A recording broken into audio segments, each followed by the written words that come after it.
Uyu mugabo yavuye mu mubabaro ukomeye ubwo mama we atabashaga kubyara, mukeba we amuseka amubwira amagambo atari meza, muri uwo mubabaro rero havamo umwana wabaye umugabo, aba umucamanza, aba umuyobozi wa mbere wabayeho wayoboye Isiraheli. Ikindi kintu gikomeye, niwe mugabo wimitse abami ba mbere babayeho bo muri Isiraheli, kandi igikomeye muri ibyo niwe waje kwimika umwami waje gukomokwaho ubwami butazashira buzahoraho iteka ryose.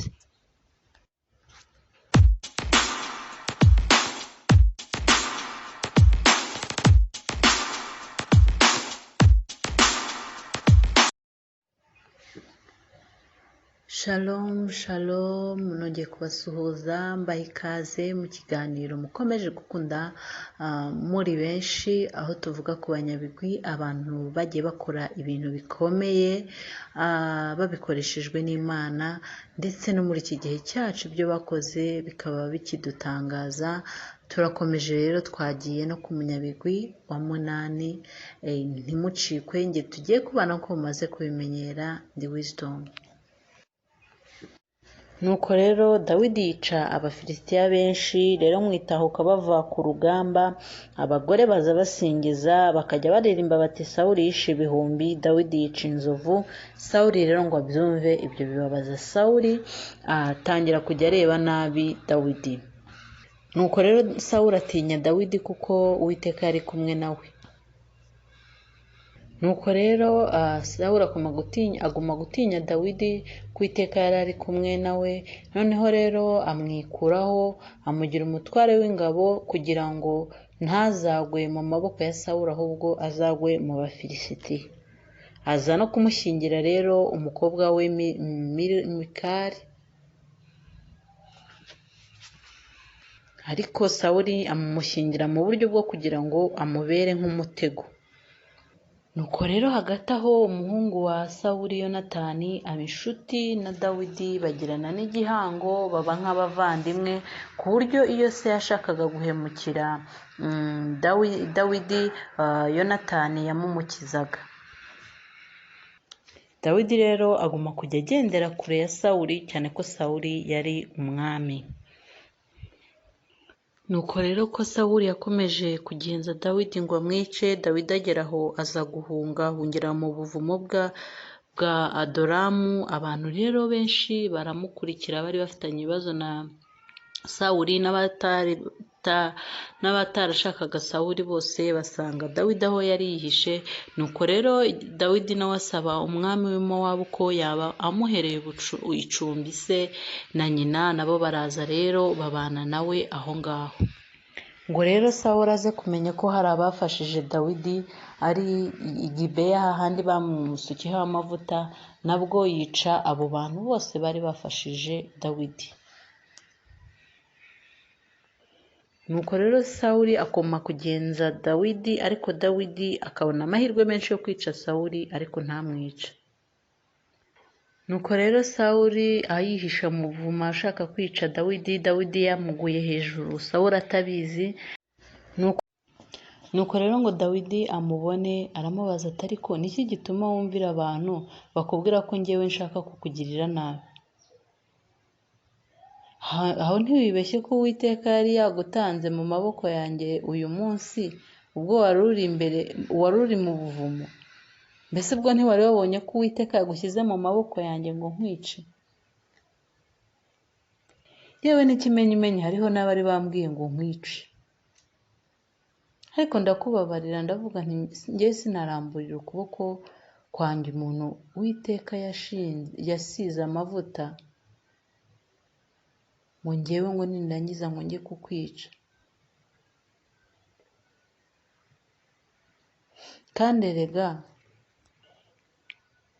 Kandi erega n'ikinyita cy'umwambaro wawe ndagifite. Nuko Dawidi aramubwira ati rero ubwo ibyo byose byabayeho, singira icyo ngutwara, urebe ko nta bugome, nta kindi kibi njye ngutekerezaho, nta n'icyo nshaka kugukorera. gusa icyo nakubwira, Uwiteka aba ari we uducira urubanza twebwe twembi, kandi wenyine aba ari we wo kumporera. Ariko njyewe ukuboko kwanjye ntikuzigera kugukoraho. Kandi rega niko n'umugani wo mu bakera uvuga ko ibibi biva mu babi. Ariko njyewe narahiye ukuboko kwanjye ntikuzigera kugukoraho. Nuko rero Sawuli ageze aho asubira iwe, Dawidi n'abantu be nabo barigendera, ngo buke rero Samweli aza gupfa yitaba Imana. Abisirayeli bose rero barahaguruka baramuririra, bamuhamba mu nzu ye i Rama. Nuko rero igihe kimwe Samweli yarapfuye, Abafilisitiya bongera gutera Abisiraheli. Sawuli ababonye agira ubwoba, ahamagara Imana ayibaza. Imana nayo iraceceka iramwihorera. Nuko rero Sawuli yigira inama ati nimunshakire umushyitsikazi njye kumushikisha. Mu yandi magambo yagiye kuraguza, ariko bagenda bagiye gushika Samweli ko yari yarapfuye, bajya kumva ya Samweli aho bari baramuhambye. Kandi agenda yiyoberanyije. Uwo mugore rero ngo amubone, amubwiye n'icyifuzo cye, aramubwira ati ese ntuzi icyo Sawuli yakoze, ko abantu bose bari abashitsi bashikaga yabiciye abo bageraga imyuka mibi, ko Sawuli yabaciye akabaca no mu gihugu. Sawuli rero aramurahirira, amusezeranya ati wowe binkorere nta kintu uzaba. Uwo mushitsikazi rero amaze ati uragira ngo nkuzurire nde? Sawuli ati ndagira ngo nzurire Samweli. Ariko uwo washikaga cyangwa se waraguraga abonye Samweli, atera hejuru ati unshukiye iki kandi ari wowe Sawuli? Nuko aramubwira ati wowe humura umbwire icyo ubonye. Ati uwo waraguraga nawe aramubwira ati njyewe mbonye Imana iva ikuzimu. Sawuli aramubaza ati arasa ate? Undi nawe ati ni umusaza uzamutse kandi yiteye igishura. Sawuli rero ahita amenya ko ari Samweli, arunama yubika amaso ye aramuramya. Samweli rero aramubaza ati ni iki gitumye unkubaganira ukarinda ubwo unzamura? Sawuli aramubwira ati rero nihebye, Abafilisitiya banteye ubwoba, Imana nayo ntikimvugisha, ari no mu bahanuzi yaranyihoreye. Nicyo rero cyatumye nza kuguhamagara wowe ngo nsobanurire icyo nkwiriye gukora. Nuko rero Samweli aramusubiza ati Imana yaguciye ku ngoma kandi yayihaye umuturanyi wawe Dawidi, kuko utigeze uyumvira. Kandi ikindi, Uwiteka azaguhana mu Bafilisitiya. Nuko rero Sawuli ahita yikubita hasi ako kanya. Nuko rero ngo bigere Abafilisitiya batera Abisiraheli bararwana. Ubwo ku rugamba yari yajyanywe n'abahungu be barasatira bica Yonatani, bakurikizaho Abinadabu. Nuko urugamba rero rwibasira Sawuli cyane, niko kubwira uwari umutwaje inkota ye.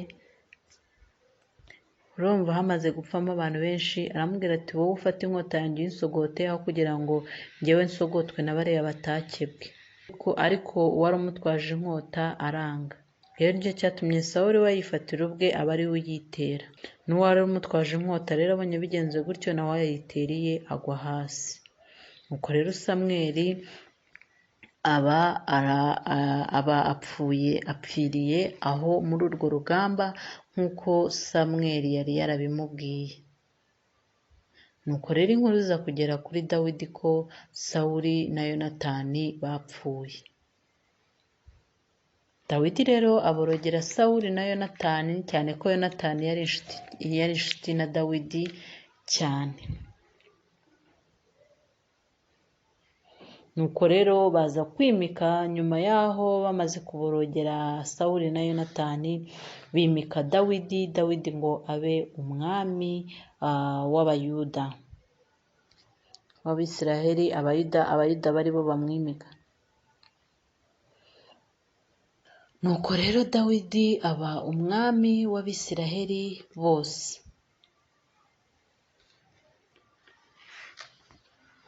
Nuko rero Dawidi arwana intambara nyinshi kandi akomeza kugenda atsinda, kuko Imana yari kumwe nawe agenda atsinda Abafilisitiya. Nuko rero Dawidi agira ihumure, Imana imuha ihumure ko yakomeje kugenda atsinda, agera aho rero agira igitekerezo cyo kubaka inzu y'Imana, ngo isanduku y'isezerano yo kuguma kuba mu ihema, ahubwo ijya iba mu nzu, kuko nawe yarabonye ibyo Imana yamukoreye, akabona ari kuba mu nzu nziza, aravuga ngo nta kuntu nakomeza kuba mu nzu nziza, isanduku y'Imana iba mu ihema, ngomba kuyubakira nayo ikagira aho ibarizwa, ikagira inzu nziza ibamo. Ibyo rero bikora ku mutima w'Imana, itumaho Dawidi. Iramubwira iti nagukuye mu rugo rw'intama mu bwungeri bwazo ngo ube umutware w'ubwoko bwanjye bwa Isiraheli, kandi nabanaga nawe mu rugamba rwose wajyagamo ugatsinda, kandi koko nzakomeza kubana nawe. Nuko Imana iramubwira ati nabanaga nawe kandi nzakomeza kubana nawe, kandi nugera n'iminsi yawe yo gusinzira ngo upfe, umwana wawe wimitse ko agomba kugusimbura nawe nzabana nawe, kandi ikigeretse muri ibyo nzakomeza ubwami bwawe. Rero umuhanuzi abwira ayo magambo yose Dawidi ayabika mu mutima, akomeza kujya abana n'Imana, naho yagiraga intege nke yaguye mu cyaha, akibuka akabwira Imana ati ndi umuntu wambaye umubiri ngira intege nke, ariko wowe uri Imana icyicaye ku ntebe y'imbabazi, ndakwinginze mu buntu bwawe n'imbabazi zawe umbabarire njyewe ko ndi umunyabyaha. Uko rero Imana ikomeza kugenda ibana na Dawidi ku ngoma ye. Nuko rero uyu mugabo Dawidi aguma kubana n'Imana, nk'uko twatangiye turimo tuvuga uyu umunyabigwi Samweli, ni umugabo tubonye ko yagiye akoreshwa n'Imana ibintu bikomeye. Ibaze ko ari we mugabo wanapfuye yapfuye, umwami akavuga ati nubwo abahanuzi bose bananiwe, bashobora kuba bananiwe kuko batabasha kumva Imana, ariko hari uwo nzi nubwo yapfuye niwe wabashaga kumva Imana, mu gihe abandi byari byarananiranye. Ngomba kujya kumureba, akongera akajya kuzura Samweli. Ni umugabo rero, uyu mugabo Samweli afite ibigwi, yubashye Imana, akora icyo Imana yamutegetse, kandi urebe ko mu bantu bose babayeho niwe wabaye umucamanza, aba n'umuyobozi wa Isiraheli icyarimwe, abana n'Imana, akora icyo Imana imusaba. Iyo dusomye muri Bibiliya nta hantu tubona ko Samweli yigize atenguha Imana. Nubwo uyu Dawidi yagiyeho, Imana ikamuha isezerano ry'uko ubwami bwe buzahoraho, Dawidi yagiye akora amafuti menshi mu bwami bwe. Ariko nanone Dawidi aho atandukaniye n'abandi bami, Sawuli w'Imana yamubwiye icyaha cye, Sawuli ntiyabyitaho, ntiyanahinduka, ahubwo Sawuli aguma kuba Sawuli, aguma kwikorera ibyo atayoboje Imana. Ariko Dawidi we yakoraga icyaha, yaba yaguye mu cyaha akibuka, akavuga, akabwira Imana ati njye ndi umunyantege nke, ndi ikigoryi, ariko wowe uri Imana kandi urakiranuka, ndagusaba umbabarire. Rero aho niho kunesha kwa Dawidi kwagiye kuva.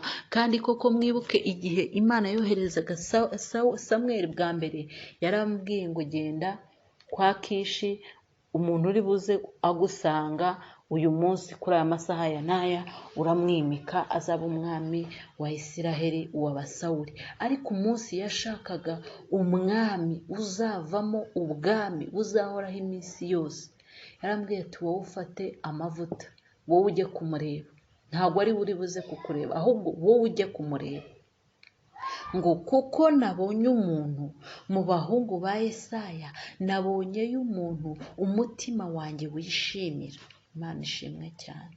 Ni ukuri, reka njye nawe muri iki gihe Imana iri mu ijuru, nubwo turi mu bihe abantu bari kuvuga ibintu bitandukanye, ahantu kubaha Imana kwashize, gutinya Imana kutakiriho, aho abantu bayobowe na siyanse, aho abantu bayobowe n'ifaranga, aho isi iyobowe n'ubutunzi, reka Imana nireba mu ijuru. Aho Isiraheli yari iri na Sawuli n'ibyo yarakoraga, nubwo byari bibi, ariko ngo Imana iri mu ijuru yararebye ibona mu bahungu ba Yesaya ngo harimo umutima we wishimira. Reka natwe nubwo iki gihe bavuga ko turi mu bihe bya nyuma, bavuga ko abantu badakwiye kubaha Imana, reka Imana iri mu ijuru nireba ibone ko njye nawe duhari kandi dufite umutima Imana yishimira. Njye nicyo nasoza iki kiganiro mvuga. Kandi nk'uko twatangiye tuvuga kuri uyu munyabigwi ko ari we muntu wa mbere wimitse abami ba mbere babayeho muri Isiraheli, umwami wa mbere wabayeho muri Isirayeli yari Sawuli, uwamukurikiye yari Dawidi. Noneho uyu Dawidi we afite amateka atangaje cyane, ngo kuko Imana yamuhaye isezerano nk'uko twabivuze ngo nunapfa ku ntebe yawe hazajyaho umuhungu wawe. Bitandukanye na Sawuli. Sawuli apfa yasimbuwe na Dawidi, ariko ngo Dawidi naramuka anasinziriye ku ntebe ye hazajyaho umuhungu, ngo kandi ntibizarangira, ngo ubwami bwe buzahoraho iteka, buzagumaho, hazavamo ubwami buzagumaho iteka. Icyo bishatse kuvuga ni iki rero? Nuko iyo dukomeje kureba mu mateka, nicyo Bibiliya itubwira, nuko ubu bwami bwa Dawidi koko bwakomejwe. Tuzabyumva mu biganiro bizakurikiraho, ariko tuvuga neza ko kandi tubona neza ko muri Dawidi, mu gikiryi cya Dawidi cyangwa se mu nkomoko ya Dawidi ariho umwami Yesu Kristo akomoka. Ariyo mpamvu Imana yamuhaye isezerano ikamubwira ngo ubwami bwawe buzahoraho, ntabwo buzarangira nk'uko ubw'abandi bwarangiraga. Rero ntabwo ari Dawidi yavugaga ko ari we uzabukomeza, ahubwo muri Dawidi iyo ngoma yimye hazazamo ubundi bwami, ubwami bwawo buzahoraho iteka ryose. Rero nasoza iki kiganiro mvuga nti Samweli yabayeho yubaha Imana, agendera imbere y'Imana ko twamutangiye. Mwabonye ko ari umwana wakuriye imbere y'Imana, ngo abe umuntu wumvaga ijwi ry'Imana mu gihe abandi byari ingume, abandi batabasha kumva Imana. Reka rero nawe muri iki gihe icyo nasenga ngusabira, nanjye nisabira, muri iki gihe nakubaha Imana kuriho, muri iki gihe abantu bavangiwe, muri iki gihe abantu bavuga ngo Imana iravuze itavuze, reka wowe wumve Imana nyakuyumva, uyumve mu gihe abandi byabayobeye, uyihamye mu gihe abandi badashobora kuyihamya, kugira ngo dukore umurimo Imana yaduhamagariye mu gihe cyacu. Imana ibahe umugisha.